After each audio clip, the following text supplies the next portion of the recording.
Just a quick intro to this video and a little bit of filming of the layout. I came up here, I was going to do some work, and what I tried to do isn't working. I mean, I bought the cool top. What's wrong with my phone? Why is it not? There we go. The cool top foam cutter. It was to fix up the edge of this. Well, I tried to cut it straight. Well, you can't do that with handheld. I mean, it's a little bit better, but it's not really much. I took, didn't take very much off. Here's the pieces over here that I took off. There was one section that I took a lot off that was really deviated from the straight line a lot. Unfortunately, that was here. I cut with the wire here, and then I changed the wand and cut along here. The wand did a little bit better, but then I had to trim it up a little bit more with the wire. Yeah, that doesn't work very well either. So it's not going to get used to cut this. That'll get used for final trimming. I tried to do a little bit of carving in the river. I think it'll work pretty decently for the river. But yeah.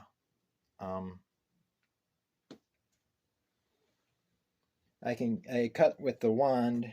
I'll just switch it around. I cut this with the wand. I cut a hole, and then I could get the end of the wire thing in there to cut out this. It's got to be cut down more. I'm not sure how I'm going to cut that exactly.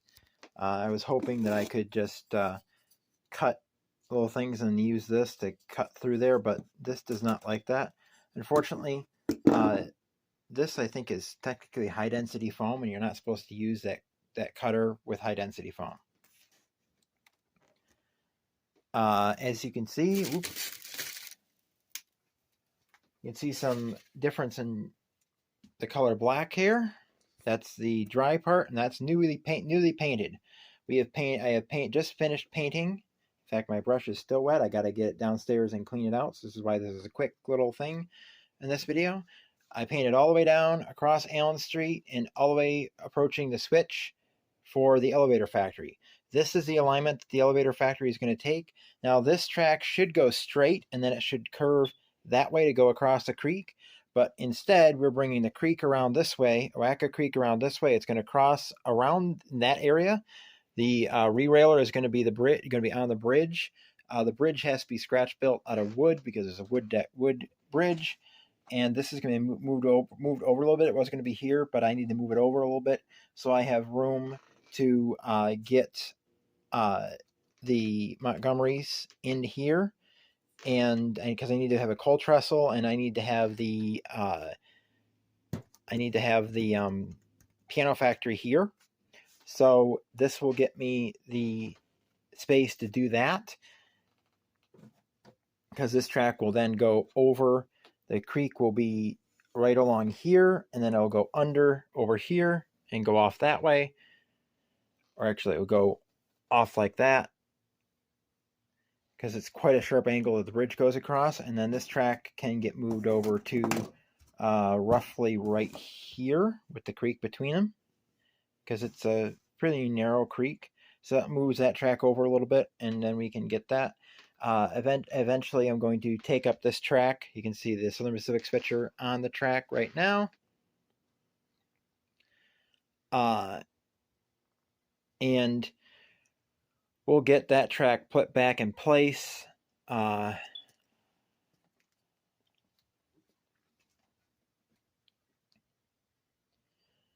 I get everything cut and figured out, I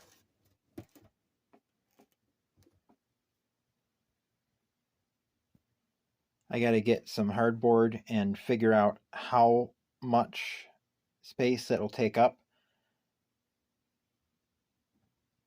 to cut that there.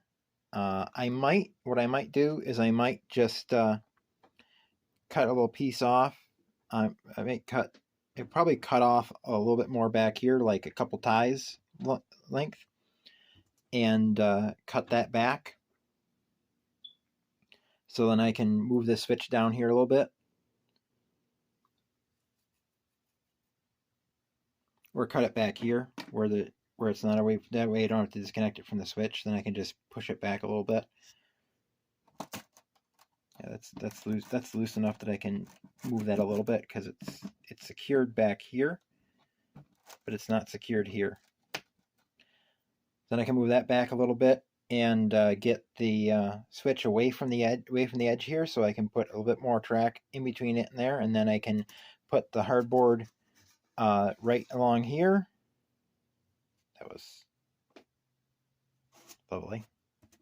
That'll come off.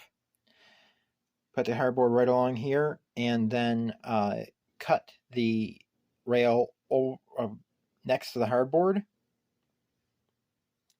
If I ding the hardboard a little bit, it won't matter because it's going to be in between. And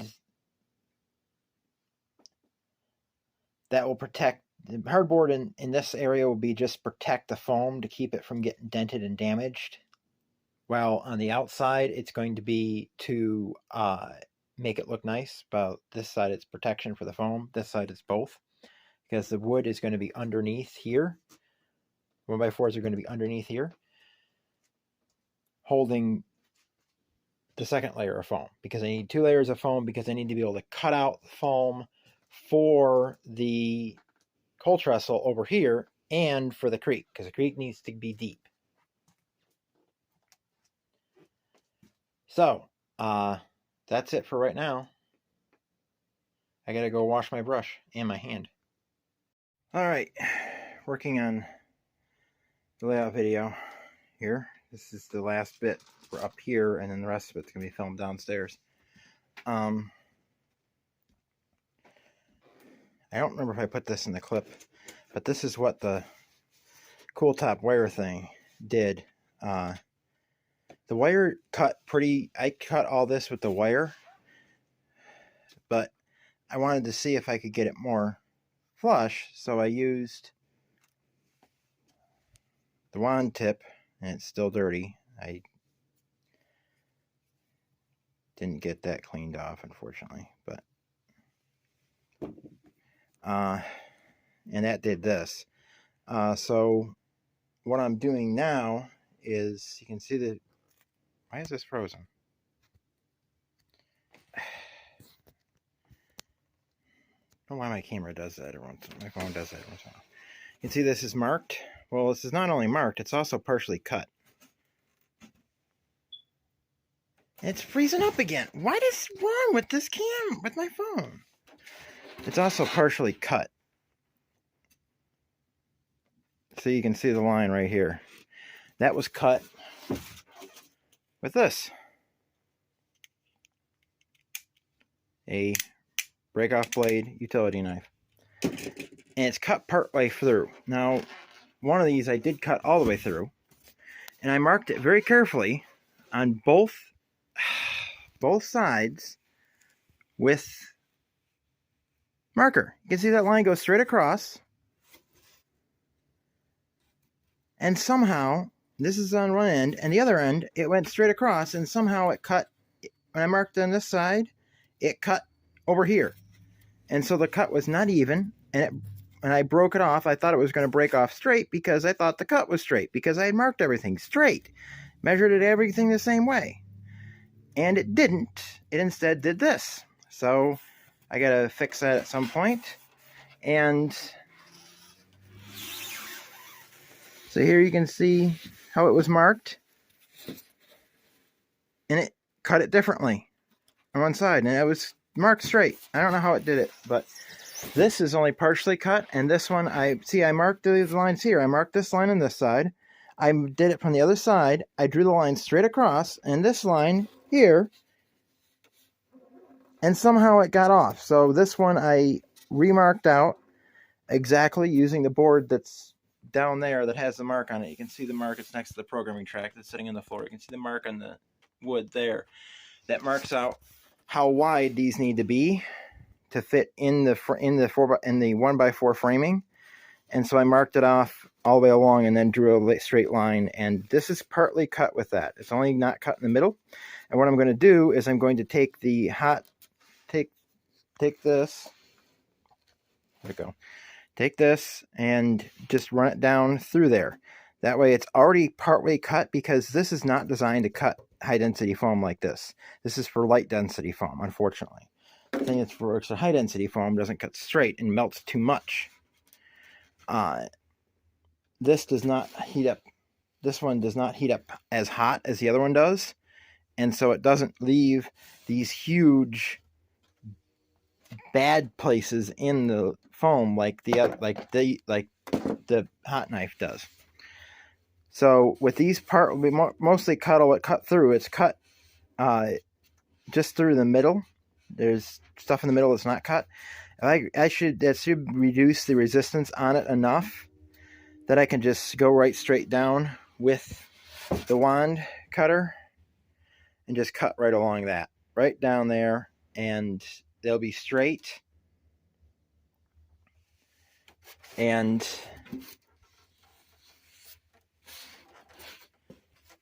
then I can trim them to fit how I need.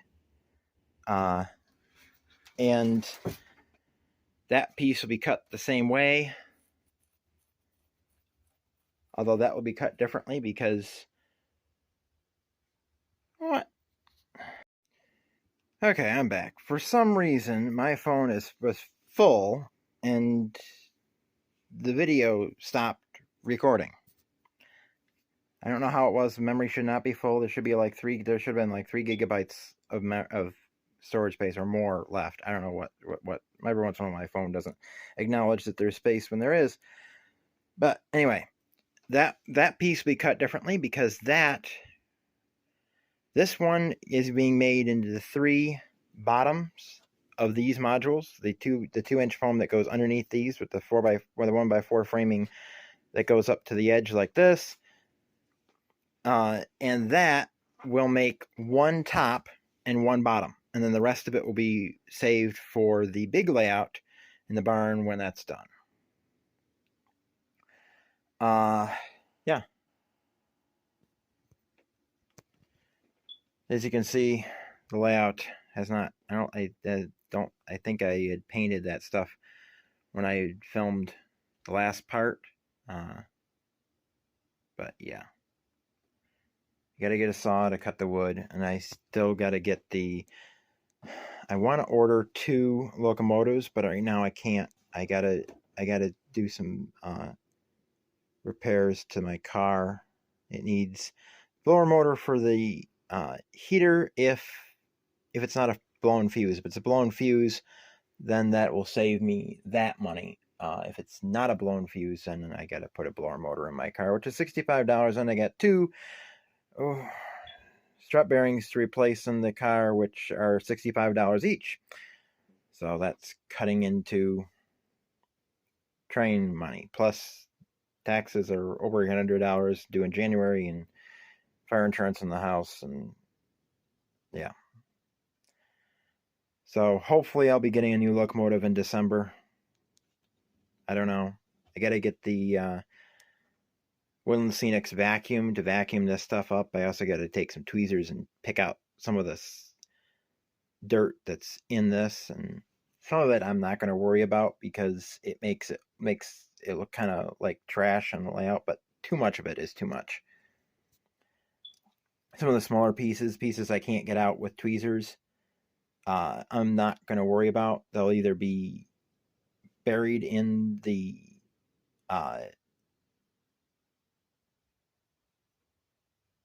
cinder ballast, or they won't be visible. I'm also going to widen this driveway a little bit.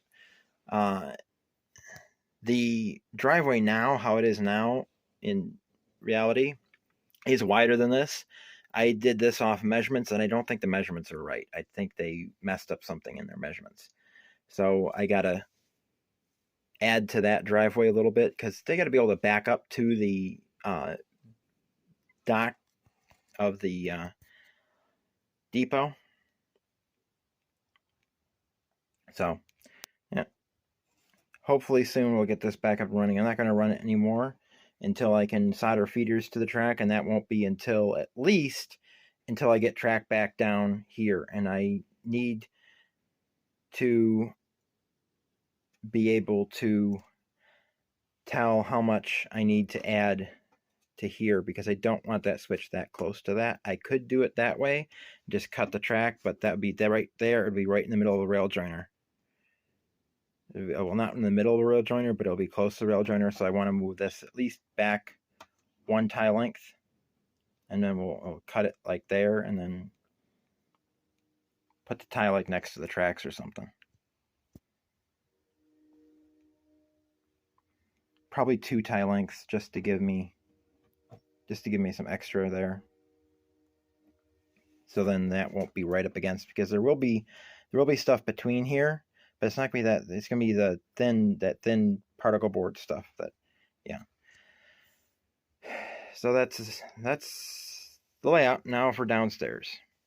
I am going to introduce this next part of the video up here though, because previously I had a lot of problems in operations with JMRI pulling every single car and spotting pulling every single car off the layout and spotting others. And I did not want that. And I kept trying to change it, and it wouldn't change anything. Plus, I didn't.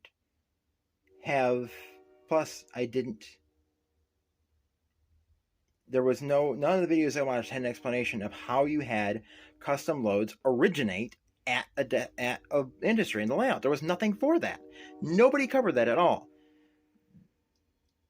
They would cover all sorts of stuff, but the stuff I'm going to show in this video, I might do a whole video on JMRI, one that's better.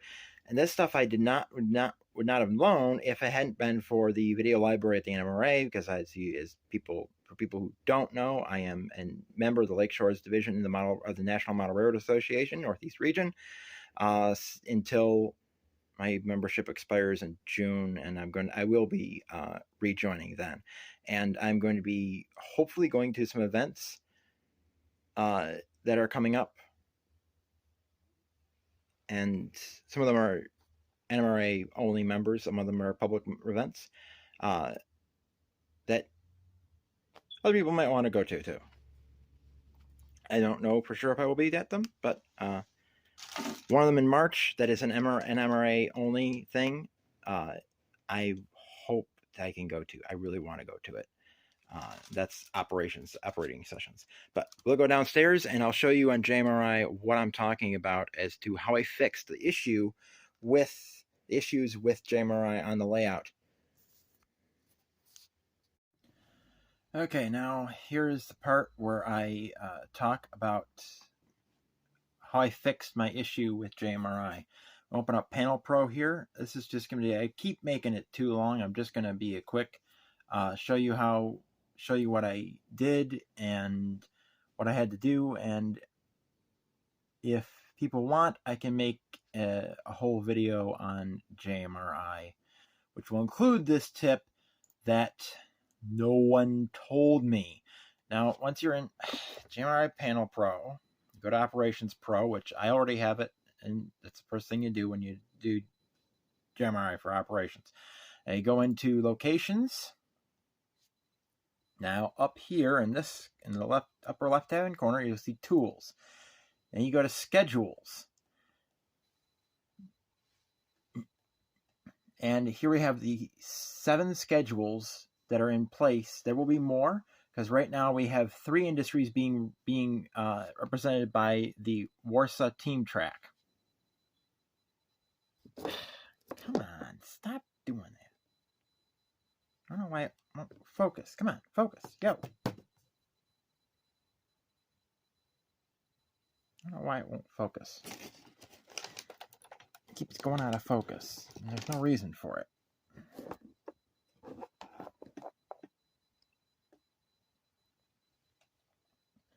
Now let's take a look at this. Edit.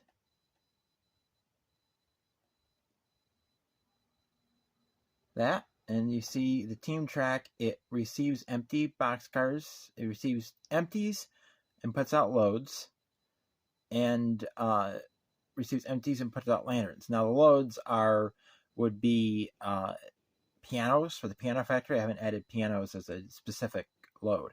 It also accepts loaded, hot loaded coal hoppers, loaded coal, and loaded boxcars.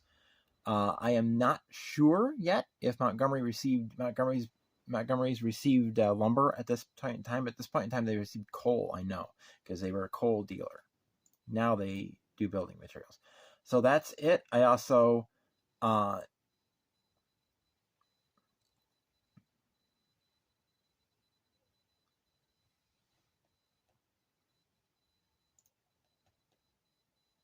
managed to, and somewhere it shows what they're doing.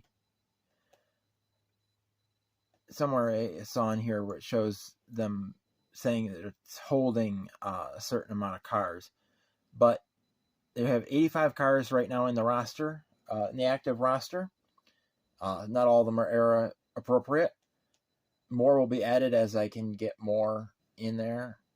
But now it will hold. It holds. It knows to hold 50% of the cars being done.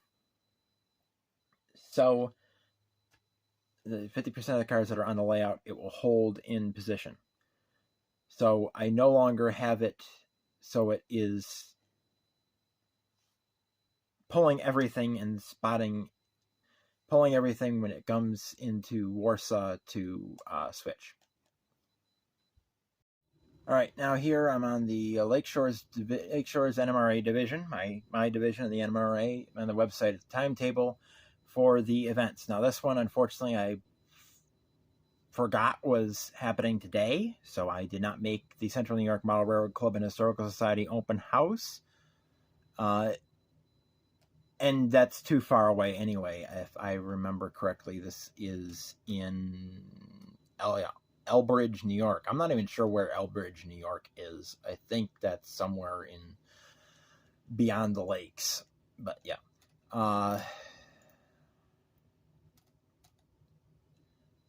This one I am probably going to be at Genesee Society of Engineers annual open house, Saturday, December 2nd, 10 a.m. to 3 p.m. That is before I usually am going to Perry to do the routes. So if I can get up early enough, if I can get up like 8 or 9 in the morning, and I can go up there and go there. Then we have on Saturday, December 9th, 10 a.m. to 4 p.m. is the RIT Tiger Tracks train show and sale. And it is again on Sunday from 10 a.m. to 4 p.m. I do not know if I'm going to be at this show. I kind of want to go. It's been a year since I've been there. I haven't seen the RIT Club's layout in a while. Last time I saw it, they had changed it completely again. It seems every time they get new students, they change it. And they can't ever stick to something, so it never gets finished because they never stick to anything. In January, this is another public event, Model Railroad Club of Buffalo 2024 open house. That one I probably can go to because it is also on a Sunday, 8 a.m. to 5 p.m. I should have enough. It probably cost me 20 to 48 hours to go to that part. They are up in Tonawanda, I think. No, 54 Riverdale Avenue, Buffalo, New York. Yes, this is where I thought it was. This is Riverdale Avenue is off of River Road, just outside of Buffalo. It's a few blocks that are just outside the city of Buffalo, up by Riverside Park. You have a map here. I'll show you where it is. Riverdale Avenue is this street right here. You have Buffalo here. There's Riverside Park. There's River Road. Sheridan Park is up here. There's the 190. Taking the 190. I don't think there's any. It's exit N14, but I don't think you can get off there. I think that's only an entrance. I think it exit southbound and entrance northbound, I think is what N14 is. So I don't think you can actually get off the interstate there. You can get off at exit N15. At least if you're on the 190. If you're coming from Canada, Sparky, if you want to come down, you go across that's Grand Island. You don't even come there. You can either come through Fort Erie and go up that way, or come across Niagara Falls and down through Tonawanda. And then the best way would either go River Road or around, or come down Military Road, which is 265. And go over this way.